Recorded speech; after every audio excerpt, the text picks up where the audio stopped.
महाबली राक्षस खर और दूषण कौन थे? इन दोनों का वध किसने किया? महाबली राक्षस खर और दूषण त्रेता युग के बहुत बलशाली राक्षस हुए। इनके बारे में बहुत ही कम लिखा पढ़ा या सुना गया। चलिए आज हम आपको बताते हैं ये दोनों कौन थे। हेलो गाइस, मैं आप सभी का अपने यूट्यूब चैनल पर स्वागत करती हूँ।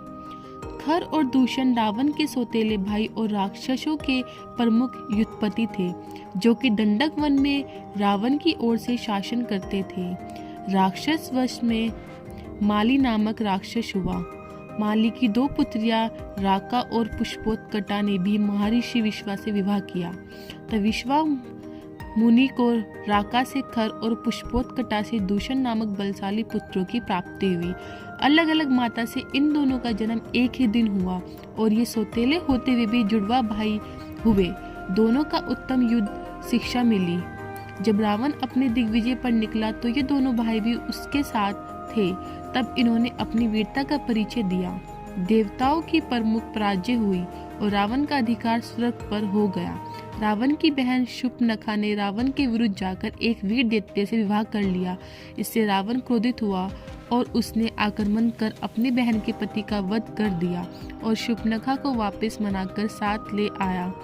तब रावण ने दंडक वन क्षेत्र शूर्पणखा के हाथ में सौंपा, क्योंकि यह क्षेत्र रावण के लिए अत्यधिक महत्वपूर्ण था, जहां अनेक ऋषि रहते थे, जिन्हें रावण या तो मारना चाहता था अथवा वहां से भगाना चाहता था। इसलिए शूर्पणखा की सुरक्षा और दंडक वन की सुरक्षा का दायित्व खर और दूषण के हाथों में सौंपा, जहां दोनों ने मिलकर ऋषियों पर अत्याचार करना शुरू कर दिया। अधिकतर राक्षस नरभक्षी नहीं होते थे, किंतु ये दोनों राक्षस मनुष्य को खा जाते थे। इसी डर से ऋषि मुनि वहां से पलायन करने लगे।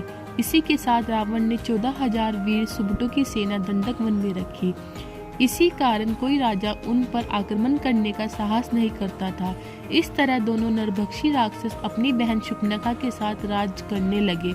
जब श्री राम भगवान को राक्षसों के उत्पात का पता चला तो वनवास के दौरान वह दंडक वन में रहने चले गए। तब श्री राम भगवान को 13 वर्ष समाप्त हो चुके थे। तभी एक बार रावण की बहन शूर्पणखा श्री राम भगवान के आश्रम पहुंची और श्री राम भगवान को देखकर मोहित हो गई और उनसे विवाह करने की प्रार्थना की। श्री राम भगवान ने टालते हुए लक्ष्मण के पास भेजा। लक्ष्मण को देखकर भी उसने विवाह का प्रस्ताव रखा, किंतु लक्ष्मण ने भी उसे टालकर पुनः श्री राम के पास भेज दिया। बड़ी देर तक इधर उधर भटकते के बाद क्रोधित होकर वह राक्षसी सीता माता को खाने के लिए लपकी।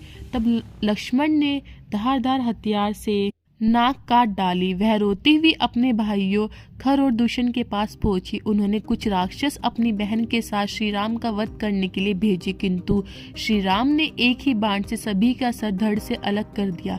यह देखकर शूर्पणखा पुनः भयभीत हो गई और फिर से भाइयों के पास पहुंची। इस बार खर और दूषण अपनी समस्त सेना लेकर आश्रम पहुंचे।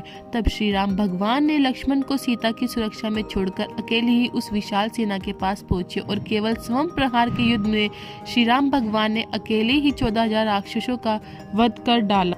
उसके बाद खर और दूषण के साथ श्री राम भगवान का घोर युद्ध हुआ और उन दोनों का वध श्री राम भगवान के द्वारा हुआ। अंत में यह देखकर शूर्पणखा वहां से भागकर सीधा रावण के पास जा पहुंची।